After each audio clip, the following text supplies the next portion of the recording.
20장 1절에서 9절 말씀입니다. 신명기 20장 1절에서 9절 말씀, 다 같이 한 목소리로 합독하시겠습니다. 내가 나가서 적군과 싸우려 할 때에 말과 병거와 백성이 너보다 많음을 볼지라도 그들을 두려워하지 말라. 애굽 땅에서 너를 인도하여 내신 내 하나님 여호와께서 너와 함께 하시느니라. 너희가 싸울 곳에 가까이 가면 제사장은 백성에게 나아가서 고하여 그들에게 말하여 이르기를, 이스라엘아 들으라. 너희가 오늘 너희의 대적과 싸우려고 나아왔으니 마음에 겁내지 말며 두려워하지 말며 떨지 말며 그들로 말미암아 놀라지 말라. 너희 하나님 여호와는 너희와 함께 행하시며 너희를 위하여 너희 적군과 싸우시고 구원하실 것이라 할 것이며, 책임자들은 백성에게 말하여 이르기를, 새 집을 건축하고 낙성식을 행하지 못한 자가 있느냐? 그는 집으로 돌아갈지니 전사하면 타인이 낙성식을 행할까 하노라. 포도원을 만들고 그 과실을 먹지 못한 자가 있느냐? 그는 집으로 돌아갈지니 전사하면 타인이 그 과실을 먹을까 하노라.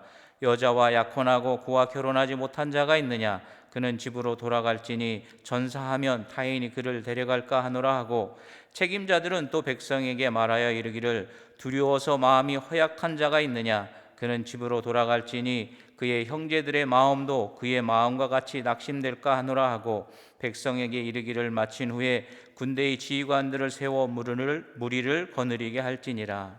아멘. 오늘 제목은 전쟁 승리의 비결, 담대함과 자원함에 대한 말씀입니다.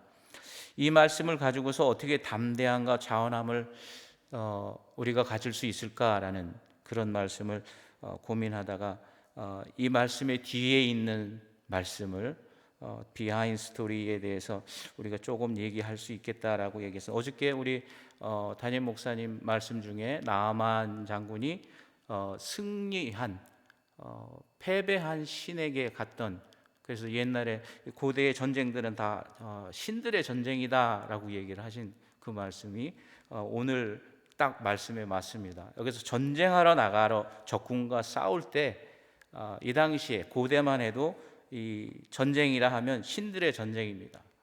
그러니까 신을 내세워서 신이 명령하여서 그 전쟁에 나갔던 것입니다. 그래서 이스라엘도 이 야훼 하나님과 그들이 계약을 맺었기 때문에 그런 말을 할 수 있다는 얘기죠.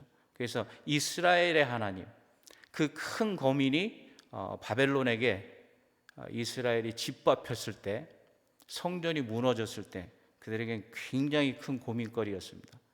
그 얘기를 하기 전에 어떻게 이스라엘 백성들이 하나님과 계약 관계를 맺었는가, 우리가 분명히 한 번씩 다 보고 지나갔을 거겠지만 오늘 그거를 먼저 생각하고, 그 분위기, 하나님과 이스라엘 백성들이 어떤 분위기에서 어떤 말로 어떻게 계약을 맺었었는지에 대한 그런 분위기를 여러분들이 아시면 구약에 나오는 모든 율례와 규례에 대한, 왜 너희는 내 말을 안 지키느냐 하면서 그들이 왜 율법적으로 지켜나가며 행함을 강조하게 됐는지까지 여러분이 혹 나중에라도 아실 수 있을 거라 저는 생각합니다. 출애굽기 19장입니다. 성경 있으신 분들은 19장 눈으로 같이 한번 봐주셨으면 좋겠습니다. 19장에 계약을 하나님과의 맺을 때 있었던 일입니다. 출애굽을 하고 시나산에 왔을 때 하나님께서 모세를 통해서 그들이에게, 이스라엘 백성에게, 너희가 나와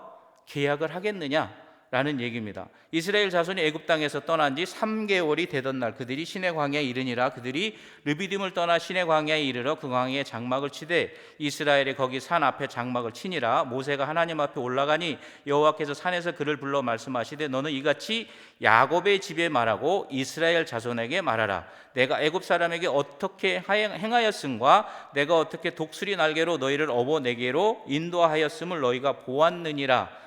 모든 걸 경험한 세대에게 얘기하는 겁니다. 그러면서 하시는 말씀이, 세계가 다 내게 속하였나니 너희가 내 말을 잘 듣고 내 언약을 지키면 너희는 모든 민족 중에 내 소유가 되겠고, 너희가 내게 대하여 제사장 나라가 되면 거룩한 백성이 되리라. 너는 이 말을 이스라엘 자손에게 전할지니라. 고대에는 이 계약이 있는데 계약 중에서도 제가 어떻게 얘기할지 모르겠지만 로열 그랜트라는 게, 그러니까 일방적인 그 조건 없는 일방적인 계약이 있고, 실제적으로 이스라엘 백성이 하나님하고 맺었던 이 계약이라는 것은 수저린 커버넌트라고 해가지고 쌍방 계약입니다. 너희가 뭐를 하면 내가 뭐를 하겠다. 너희가 뭐를 안 하면 내가 너희들에게 어떻게 하겠다. 그래서 복과 징벌이 있는 그런 계약을 하게 됩니다. 그래서 여기서도 보면 하나님께서 그러한 것을 하게 된 게 세계가 다 내 것이다. 모세오경의 첫 부분이 천지창조로부터 시작해가지고 하나님이 모든 걸, 온 우주를 창조하셨다라는 것을 전해주지만, 실제적으로 이 이스라엘 백성이 하나님과 계약함으로 인해서 약속된 백성으로, 또 다윗을 거쳐 예수님이 오시기까지 그 모든 것들이 포커스가 그쪽으로 맞춰서 진행하기 때문에 이 계약은 굉장히 중요하지만, 무슨 계약이냐면 쌍방 계약입니다. 그 계약이 어떤 분위기에서 이루어졌는지 우리가 오늘 그 느낌을 가졌으면 하는 의미에서 이걸 보게 됩니다. 19장 8절에 보면 백성이 이제 모세가 와서 장로들을 하고 백성들한테 얘기하니까 백성이 일제히 응답하여 이르되 여호와께서 명하신 대로 우리가 다 행하리이다. 모세가 백성의 말을 여호와께 전하매 여호와께서 모세에게 이르시되 내가 빽빽한 구름 가운데서 내게 임함은 내가 너와 말하는 것을 백성들이 듣게 하며 또한 너를 영영히 믿게 하려 함이니 모세가 백성의 말을 여호와께 아뢰었으므로 여호와께서 모세에게 이르시되 너는 내 백성에게로 가서 오늘과 내일 그들을 성결케 하며 그들에게 옷을 빨게 하고 준비하게 하여 셋째 날을 기다리게 하라. 이 셋째 날에 나 여호와가 온 백성의 목전에서 시나산에 강림할 것이니라. 그러니까 그 모든 걸 준비하게 시킨 다음에 하나님께서 오게 하셨다는 겁니다. 근데 그 준비를 하게 시킨 이유는 너는 백성을 위하여 주위를 경계를 정하고 이르기를 너희는 산과 산에 오르거나 그 경계를 침범하지 말지니 산을 침범하는 자는 반드시 죽임을 당할 것이라. 그런 자에게는 손을 대지 말고 돌로 쳐 죽이거나 화살로 쏘아 죽이거나 하리니 짐승이나 사람을 막론하고 살아남지 못하리라 하고 나팔을 길게 불거든 산 앞에 이를 것이니라. 그러니까 나팔을 불거든 그 경계선까지 나오라는 얘기입니다. 그리고 그것을 넘어서는 건 동물이든 사람이든 돌로 쳐 죽이든지 화살로 쏴 죽이든지, 옛날에 개역 한글에 보면은 그들에게 돌격하리라. 여기서는 그들에게 치리라라고 얘기하지만 좀 더 심하게 돌격하리라라는 표현으로 이렇게 표현을 하십니다. 그러니까 하나님 앞에 경계선 이상을 넘지 못하도록 그렇게 얘기를 하셨다는 겁니다. 그리고 그 하나님이 임하시는데 하나님의 음성으로 직접 그들에게 나타나십니다. 그 모습이 이제 19장 18절부터 나오는데, 19절에 보면은 나팔 소리가 점점 커질 때에 3일 동안 그들이 준비를 하고 그 경계선까지 나왔을 때 하나님이 나팔 소리가 점점 커질 때 모세가 말한즉 하나님의 음성으로 대답하시더라. 하나님이 음성으로 대답하시더라. 그러니까 사람이 알아들을 수 있는 음성으로 그들에게 얘기를 하시고 산 꼭대기에 강림하셨을 때 백성이 서로 밀치고 밀리면서 그랬을 때 그들에 내려가서 더 오지 못하게 하라. 그들을 조심시키라. 그런 얘기하고 경계를 합니다. 그러니까 하나님의 거룩하심에 가까이 가면은 죄 있는 사람들은 다 죽는다는 얘기죠. 그 바운더리를 지켜서 못 넘어오게 하는 그런 얘기를 하고, 그 다음에 이제 얘기하시는 게 20장에 십계명을 주십니다. 십계명에 대한 모든 걸 설명하시고, 그러고 나서 그 십계명을 그 백성들이 받았을 때의 반응입니다.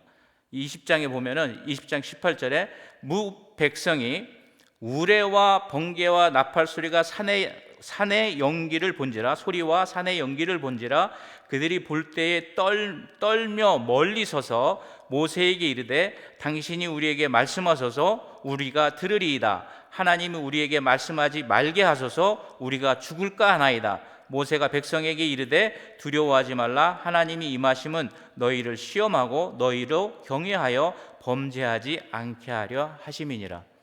그 최대한으로 하나님의 거룩함을 나타내심으로 인해서 그들이 떨고 두려함으로 하나님께서 명하신 법을 어기지 못하도록 한다라는 겁니다. 그러니까 한쪽 방향이 아니라 양쪽에서 하나님께서는 그들이 하나님으로서 보일 수 있는 출애굽을 시켜주시고 아까 표현한 대로 독수리의 날개로 인도하셨던 것들을 그들에게 보여주셨고, 그 다음에 이 계약이 있기 전에 아말렉하고의 전쟁이 있습니다.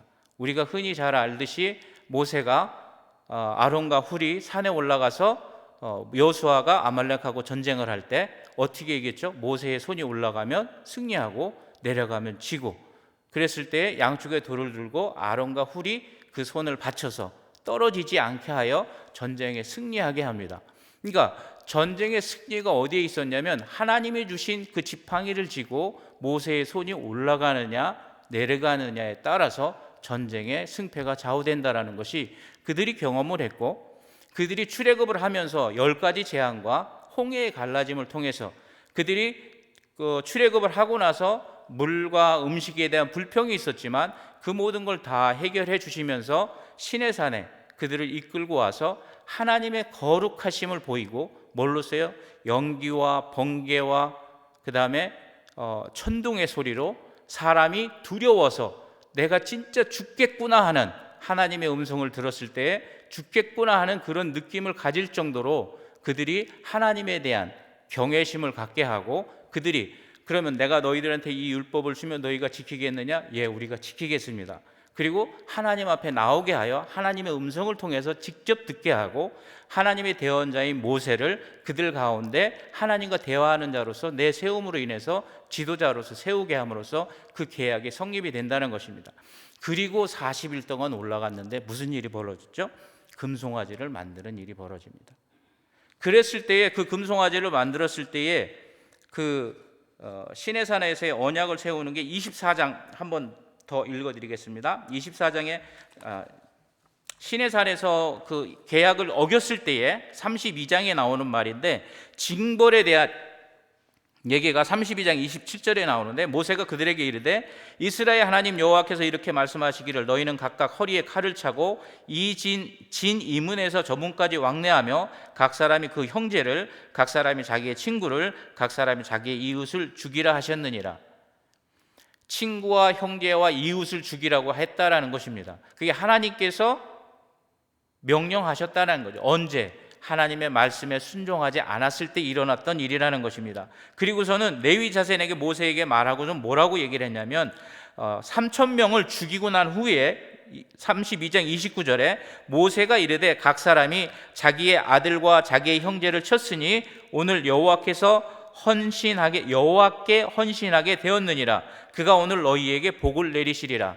형제, 가족, 이웃을 죽였는데 여호와께 헌신한 것이고 여호와께서 우리에게 복을 주시겠다라는 겁니다. 그게 뭐냐면 하나님의 말씀을 어겼을 때의 일입니다. 우리가 조금 되긴 됐지만은 한 달 전쯤에 우리가 말씀 들은 것 중에 뭐가 있냐면 다윗이 뭐를 했죠? 인구조사를 했습니다. 인구조사를 하나님의 허락 없이 자기의 힘이 얼마나 되는가 측정하기 위해서 했을 때 하나님께서 7년의 기근이냐, 3달 동안 네가 원수에 쫓겨다니겠느냐, 3일 동안 전염병에 하긴 하나님 손이 있는 게 낫겠다. 그래서 전염병을 택했는데 하루에 몇이 죽죠? 7만이 죽습니다. 하나님께서 이스라엘과 맺은 것은 쌍방 계약으로 하나님의 말씀을 지켰을 때에 어떻게 하겠다, 하나님의 말씀을 지키지 않았을 때 어떻게 하겠다라는 말씀입니다. 그리고 그 전쟁을 어떻게 하는 것을 보여줬다라는 것이죠. 그 다음에 이방 신에 대한 얘기가 계속해서 저희들이 공부해왔던 말씀을 나눠왔던 신명기에서 나오는데, 이방 신에 대한 가나안 땅에 가면 너희들이 가나안 땅에 있는 모든 자들을 죽이는 이유 중에 하나는 그들이 이방 신을 섬기기 때문에 하나님의 거룩함에 미치지 못하기 때문에 그들을 다 죽이라는 거예요. 그리고 그들을 죽여서 그들의 씨를 말려야 되는 이유 중에 하나는 그들과 너희들이 혼합했을 때 그들이 행했던 것들에 오염돼서 하나님을 거룩되게 섬기지 못하게 하기 때문에 그렇다라는 거예요. 그러니까 하나님 앞에 바로 설 수 없는 것들은 다 없애버리라는 얘기죠. 그런 것이 하나님과 이스라엘 백성의 계약 관계라는 것입니다. 그러면 이 당시에 있던 이방 신들은 어떤 것들이 있느냐라는 겁니다. 이방 신들이나 구역에 나와 있는 신들, 엘이라는 것, 아세라는 것, 바알이라는 것, 혹은 아낫이라는 여신이 있습니다. 엘은 신들의 신 중에 신이고요. 그 다음에 아세라는 엘과의 자매지간이지만 자기 아내이기도 하며 둘 사이에 약 70명의 신들의 자식들이 있습니다. 그 중에 하늘과 땅을 통치하는 것이 바알신이고, 이 바알신의 자매인데 시스터, 여동생인데 아낫이라고 해서 우리가 흔히 하늘의 황후 혹은 아세라, 아스다롯과 혼동돼서 구약에서 사용되어지고 있는 신들의 이름입니다. 그러면 이 신들이 무엇과 같냐면 특별히 이 바알은 하늘과 땅을 통치하고 비와 폭풍, 천둥과 번개의 소유자, 생명과 풍요, 포도주와 기름의 주관자고, 강력한 전투사로서 구름을 타고 다니며 머리에 황소의 뿔이 달린 투구를 쓰고 손에 번개, 그 다음에 천둥을 들고 발로는 바다를 밟고 서 있는 모습으로 그려지고 얘기되어집니다. 그러면 이 바알이라는 신이 그냥 애굽 가나안 땅에만 있었던 그런 신이냐라는 것입니다. 그 신이 똑같은 이름이는 아니지만 똑같은 캐릭터를 가지고 다른 이름으로 시대와 장소에 따라서 다르게 불렸다라는 겁니다. 그게 애굽에서 이집트에서는 오시리스라는 이름으로, 아모리와 아람, 어저께 우리 목사님 말씀에 나만이 있었던 아람에서는 뭐라고 불러요? 하닷이라는 이름이고요. 바벨론에서는 마르둑이라는 이름, 혹은 맘모스라든가, 모압의 그모스, 암몬의 몰록과 밀곰, 몰록과 밀곰은 자녀들을 불가운데로 지나가게 했다라든가, 자녀들을 인신 제사를 지녔다라든가, 그런 말이 나올 때 나오는 것이 몰록과 밀곰에 대한 우상들을 얘기합니다. 그 다음에 블레셋의 다곤, 여러분들이 아시지만 엘리, 사무엘의 어머니를 만나서 술 취했다라고 얘기했던 그 엘리 제사장의 두 아들이 블레셋과 전쟁을 할 때 그 두 아들이 옳지 못했죠. 하나님의 제사를 업신여긴 자들이었습니다. 그들이 전쟁에서 지고 있으니까 하나님의 법궤를 가져가면 우리가 이길 것이다 라는 생각에 법궤를 가져갔다가 두 아들도 죽고, 그 다음에 법궤마저 뺏기고, 그래서 블레셋 사람들이 전쟁에서 신과 신이 싸웠죠. 그 다음에 신의 상징물을 어디다가요? 다곤 신전에 갖다 바칩니다. 근데 어떤 일이 일어나죠? 다곤 신이 그 법궤 앞에 엎으러지죠. 엎져서 얼굴이 땅바닥에 처박히는 그런 것을 보고 다곤 신전의 제사장들이 그것을 다시 세워놓습니다. 그 다음날 갔더니 팔, 다리가 다 잘리고 목이 또 다시 엎어져 있죠. 그게 두려워서 이 법궤가 5개의 큰 도시를 도는 동안에 악종이 생겨서, 피부병들이 생겨서 모든 사람이 많이 죽게 되는 일이 생깁니다. 그런 일들로 신들의 전쟁이라는 것이 거기에서 나타난다는 것입니다. 그래서 이런 신들, 그 다음에 아낫이라는 신은 바알의 여동생이자 배우자로 미의 완성, 정열적인 사랑, 여신의 동시에 풍요의 여신, 구약 성경에서는 하늘의 왕후 아세라 또는 아스돗으로 혼동돼서 나타나며 대부분 표기되었을 때 나체로서 풍요를 얘기를 하고, 그 다음에 조금 잔인하긴 하지만은 질투가 강한 여신으로서 사냥과 전쟁을 즐기는 여신으로 잔인하게 그지없어 핏속을 거닐으며 원수의 피에 발을 씻기를 즐기는 여신이라고 합니다. 그러면 이 여신은 여기서만 나타나고 안 나타나느냐? 아닙니다. 그 뒤에도 애굽에서는 이시스라는, 하토르라는, 바벨론에서는 이시타르, 헬라에는 아테네, 프로디테, 그 다음에 로마에서는 비너스라는 신으로 계속해서 등장합니다. 그리고 저희들이 신약에서는 어디가 나오죠? 에베소에서 아데미로서 드러납니다. 그러면 하나님께서 이스라엘 백성이 가나안 땅에 들어갈 때 그 가운데 있는 모든 이방 신을 섬기지 못하도록 하고 그들을 다 죽이고 멸할 수밖에 없었던 이유 중에 하나는 뭐냐면 이들의 신적인 뉴트럴입니다. 예배 형식, 풍요를 상징하고 세상을, 땅을 발판으로 살았던 그들이었기 때문에 그들의 성적인 욕구, 그 다음에 도덕적인 그 규범이 굉장히 낮았기 때문에 그들이 갖고 있는, 같이 공존할 수 없는, 하나님의 거룩하신과 공존할 수 없는 그런 신들의 예배와 제사들을 그들이 드렸다는 것입니다. 어린아이를 잡아 죽인다든가 성적으로 남창이나 여창이나 미동이나 이런 걸 통해서 그들의 신적 예배를 그런 식으로 드려왔기 때문에, 여러분이 잘 아다시피 얼마 전에 우리가 새벽기도에도 봤던 말씀이, 가나안을 건너가기 전 동쪽에서 무슨 일이 있었죠? 모압 여인이 이스라엘 진영에 와서 모세가 보는 가운데 여인을 데리고 자기 텐트로 가서 좋지 못한 행동을 할 때 아론의 증손자가 가서 그들을 찔러 죽임으로 인해서 그날 22,000이 죽었는데, 거기서 하나님의 진노하심이 끊치게 되는 그런 일들이 거기에 나타납니다. 그래서 여기서 얘기하는 전쟁이라는 것은 하나님이 이스라엘 백성들을 가나안 땅으로 들여보내면서 너희들이 들어가서 싸워야 될 싸움이라는 것입니다. 그 신들의 전쟁이라는 것은 거기서 멈춘 게 아니라 그 이후에도 계속해서 바벨론의 마르둑과 그 다음에 이스라엘의 하나님이 어떻게 됐죠? 하나님의 성전이 완전히 무참히 박살이 납니다. 그 다음에 로마인들이 와서 어떻게 하죠? 성전을 다 파괴하고 그 기물들을 다 훔쳐가는 그런 일도 생깁니다. 하나님께서는 그러면서 생긴 거예요. 하나님께서는 그런 안에 계신 게 아니라, 이스라엘의 하나님이 아니라 온 우주의 하나님이라고 나타내 주시는 게 요나서입니다. 니느웨에 갔을 때 저들도 내가 창조한 자들인데 너는 이 호박동굴 하나를 귀하게 생각하는데 저들은 내게 얼마나 더 귀하겠느냐라는 가르침을 주시면서 온 우주와 인류의 하나님으로서 다시 그들에게 깨우침을 줍니다. 그리고 그것은 어디까지 오냐면, 오늘 이 교회의 모양도 이거는 신전입니다.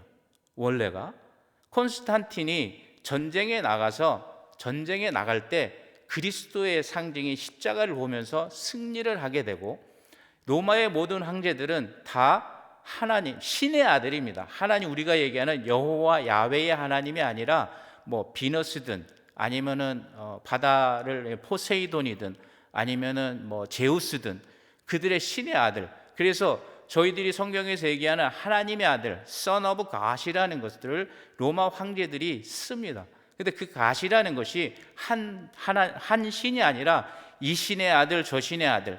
그래서 자기들이 전쟁을 하거나 어떤 일을 행해서 크게 부흥하거나 전쟁에 승리하면 그 신의 신전을 짓기 시작한 겁니다.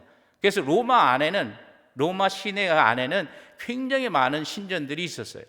그리고 여러분들이 성경을 읽다 보면은 어느 황제를 기념하기 위해서 혹은 그 황후를 기념하기 위해서 도시의 이름을 이렇게 지었다라는 말들이 나오기 시작합니다. 그랬을 때 기독교인들이 봤을 때 그들은 진짜로 하나님의 아들이 아니다, 참된 신의 아들이 아니다, 오직 예수 그리스도만이 하나님의 아들이시다라는 게서, 그래서 Son of God이라는 말이 거기서 나오게 된 거고, 그 다음에 그 신전이라는 건 콘스탄틴이 자기가 만난 신이 예수 그리스도인데 그분을 통해서 승리를 얻었기 때문에 그분에게 이 신전을 지어서 바쳐야 되는데, 그리스도인들에게는 카타콤이라는 지하에 있는 공동묘지에서 드리는 모습, 그들이 세례를 베푸는 모습, 다른 로마의 신이나 그리스의 신전들을 비교하면 진짜 보잘것이 없어서 어떻게 해야 될지를 몰랐다는 겁니다. 그래서 이 컨스탄틴이 뭐를 했냐면, 장군들이 모여서 회의하는 그 모양을 따서 신전을 들여서 예수님께 바쳐서 시작된 것이 교회의 모형입니다. 그게 지금 로마에 있는 교황청 밑에 가면 원래 지어졌던 게 아직도 남아 있다는 얘기고요.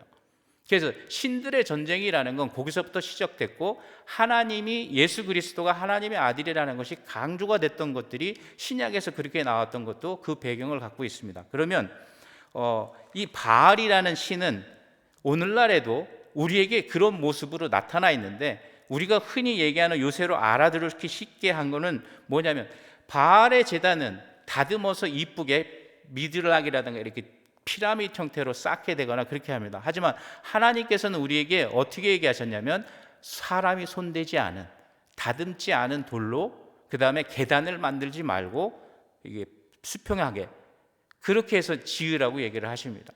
일단 하나님의 손, 즉 사람의 손이 닿지 않은 모든 것, 하나님께 예배드리는 것, 하나님 앞에 서는 것, 그 모든 것이 사람의 생각과 사람의 것들을 단절시켰다라는 거죠.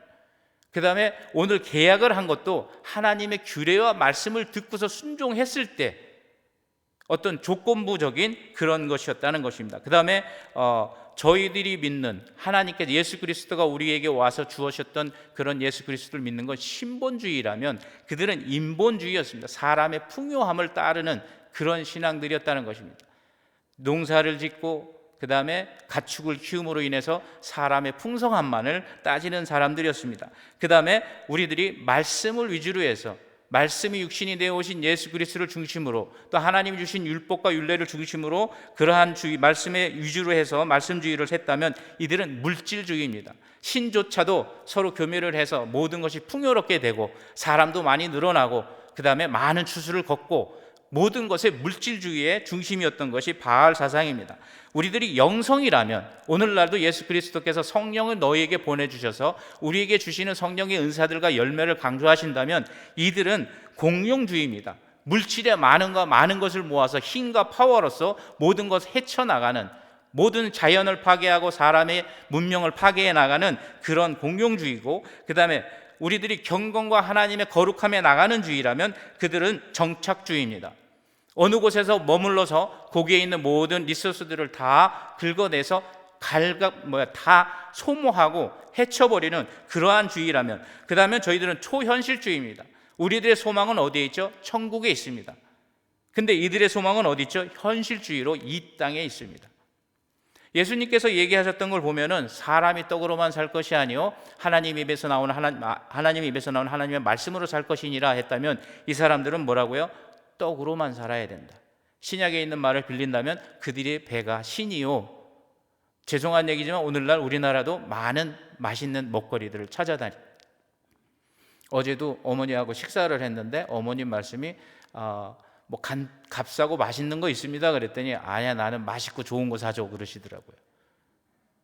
우리들의 생활 패턴이라든가 우리의 삶의 방향들이 어디를 향하고 있느냐라는 것입니다. 그 다음에 기독교에서는 너희들의 보물을 하늘에 쌓아두라 그럽니다. 근데 그들은 보물을 이 땅에 쌓아둬야 된다 얘기합니다. 이 땅에서 많이 벌어야 된다고 얘기합니다.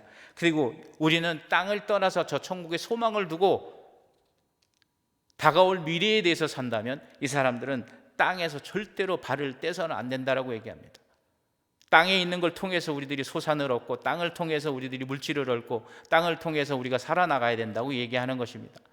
그래서 이들은 복과 풍요를 위해서는 수단과 방법을 가리지 않으며 우리들이 잘 아는 이단 중에 하나는 거짓말까지도 허용하는 그런 주의에 빠져 있는 것입니다. 그렇다면 저희들은요, 칼빈의 말을 빌리면 뭐죠? Soli Deo Gloria, 오직 하나님의 영광만을 위해서 사는 그런 사람들이라는 것입니다. 빠르게 한번 오늘 본문 말씀을 잠깐만 한 5분 동안 한번 보겠습니다. 나가서 적군과 싸우려고 할 때 병거가 많다면 그들을 두려워하지 말라. 기드온의 전쟁을 볼 때 22,000이 꿈이 좀 뒤숭숭하고 겁이 나고 그러면은 돌아가라. 근데 1만 명이 남았을 때 어떻게 하죠? 물을 먹는 모양을 따라서 그들에게 또 300명을 남기는 일을 합니다. 근데 성경이 있으신 분은 사사기 7장 4절을 한번 같이 봤으면 좋겠습니다. 사사기 7장 4절에 보면 바로 그 기사가 있는 것인데 여호와께서 또 기드온에게 이르시되 백성이 아직도 많으니 그들을 인도하여 물가로 내려가라. 거기서 내가 너를 위하여 그들을 시험하리라. 내가 누구를 가리켜 내게 이르기를 이 사람이 너와 함께 가리라 하면 그는 너와 함께 갈 것이요 내가 누구를 가리켜 내게 이르기를 이 사람은 너와 함께 가지 말 것이니라 하면 그는 가지 말 것이니라. 물을 손으로 떠먹고 얼굴을 쳐박고 먹는 그 말 이전에 하나님께서 하신 말씀입니다. 내가 너와 함께 가야 될 사람이 이 사람이다 그러면 이 사람과 함께 가고, 이 사람은 너와 함께 갈 사람이 아니다 그러면 이 사람하고 가지 말라는 얘기입니다. 하나님의 말씀에 순종해야 된다는 얘기입니다. 사람의 생각이 아닌 하나님의 말씀, 하나님이 정해주는 것에 대한 얘기입니다.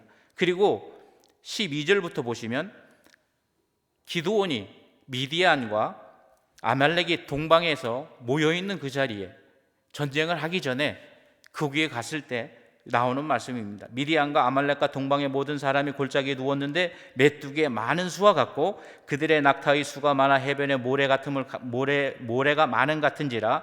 기드온이 그곳에 이른즉 어떤 사람이 그의 친구에게 꿈을 말하여 이르기를, 보라, 내가 한 꿈을 꾸었는데 꿈에 보리떡 한 덩이가 미디안 진영으로 굴러들어와 한 장막에 이르러 그것을 쳐서 무너뜨려 위쪽으로 엎어지니 그 장막이 쓰러지더라. 그의 친구가 대답하여 이르되, 이는 다른 것이 아니라 이스라엘 사람 요아스의 아들 기드온의 칼이라. 하나님이 미디안과 그 모든 진영을 그의 손에 넘겨주셨느니라 하시더라.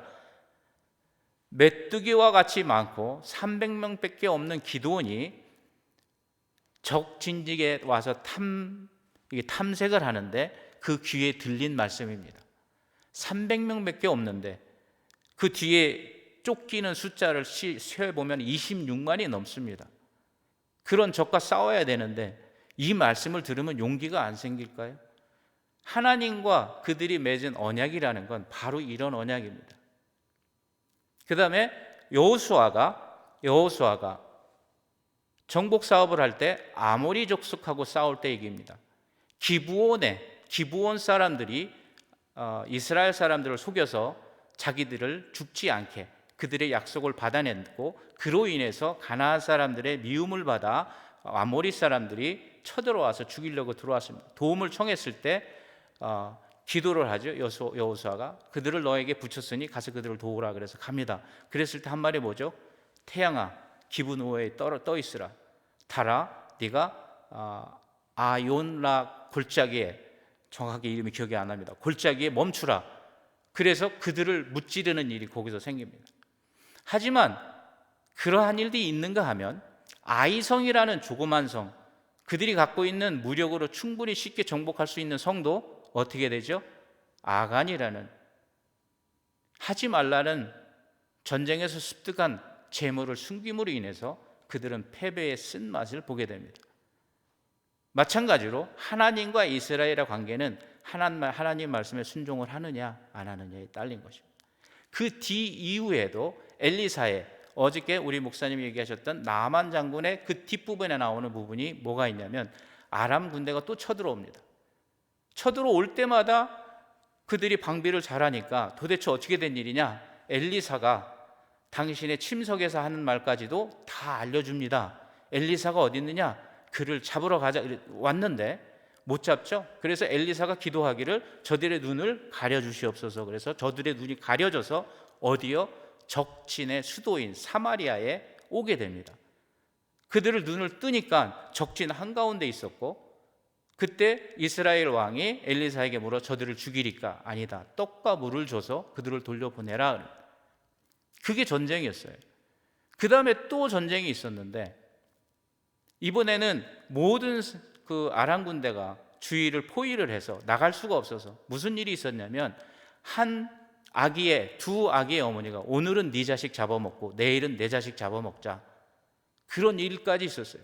그래서 한 자식을 잡아먹었는데 자기 자식을 두 번째 날에 먹어야 되는데 숨겨놓은 거예요. 그래서 그거를 누구한테요? 이스라엘 왕한테 따지러 온 거예요. 하소연하라. 왕이 옷을 찢으며 분통해하는 그런 형국입니다. 그랬을 때 성에도 못 들어가는 나병 환자, 문둥병자 4명을 해가 질 쯤에 적진을 향해서 자기의 모든 것을 포기하고, 여기서 죽어도 죽고 가서 그들에게 음식을 구걸하다 죽어도 죽으니 우리가 그쪽으로 포기하고 가자. 그들의 발걸음을 많은 군사의 소리와 그 다음에 많은 병거의 소리와 많은 말발굽의 소리로 바꾸셔서 그들이 두려워서 도망가게 만들어버리는, 그게 하나님이 치르시는 전쟁이라는 것입니다. 그것이 이스라엘 백성과 하나님이 맺으신 계약이라는 것입니다. 그래서 여기서 보면은 내가 나가서 적군과 싸우려 할 때에 말과 병거의 백성이 너보다 많음을 볼지라도 그들을 두려워하지 말라. 애굽 땅에서 너를 인도하여 내신 내 하나님 여호와께서 너와 함께 하시느니라. 그리고 적과 싸울 때는 반드시 뭐를 해야 돼요? 하나님 앞에 먼저 제사를 드려야 됩니다. 미스바에 모였던 그들도 뭐를 했죠? 물을 붓고 뭐라고 그러셨죠? 회개의 기도라고 얘기하셨잖아요. 그리고 그들이 블레셋과 싸우러 나갔을 때 그들이 하나님의 우박에 맞아 도망가는 그들을 무찌를 수 있는 그런 하나님의 전쟁들이 성경에는 항상 나와 있다는 것입니다. 오늘날의 우리들의 전쟁은 무엇일까요? 혈과 육에 있는 게 아니라 영적 싸움에 있다는 것입니다. 여러분의 싸움은 오늘날도 신들의 전쟁입니다. 교회 안에도 옛날과 똑같이 바알의 습성이 있는 물질적인 것, 공룡주의, 개인의 명예를 위하는 것, 이상의 이 땅이 발을 붙이고 사는 것, 여기서 행하는 것, 잘 먹고 잘 살고 명예와 근육, 그 모든 것을 추구하는 것들이 교회 안에 아직도 있다라는 것입니다. 그리고 영적인 것을 멀리하고 예배를 등하시하고 기도를 등하시하고, 저희 담임 목사님 금요, 심야, 성령 집회라고 이름을 붙여서 200명을 목표를 하고 있습니다. 우리들이 그걸 해낸다면 다가올 40년은 충분히 갈 수 있다는 믿음과 확신을 갖고서 저희 목회자들한테도 얘기하십니다. 여러분들이 이 양문교회를 통해서 하나님을 섬기도록 불러주신다면, 불러주셔서 오신 성도라면 이곳이 여러분의 성전이고, 이곳이 여러분의 영적 싸움을 싸워야 되는 곳이고, 이곳이 여러분의 모든 인생을 들여서 하나님의 일을 이루어 나가야 할 곳이라는 것입니다. 진짜 우리 마음속에 그런 자리에 있는지. 그리고 또 뭐죠?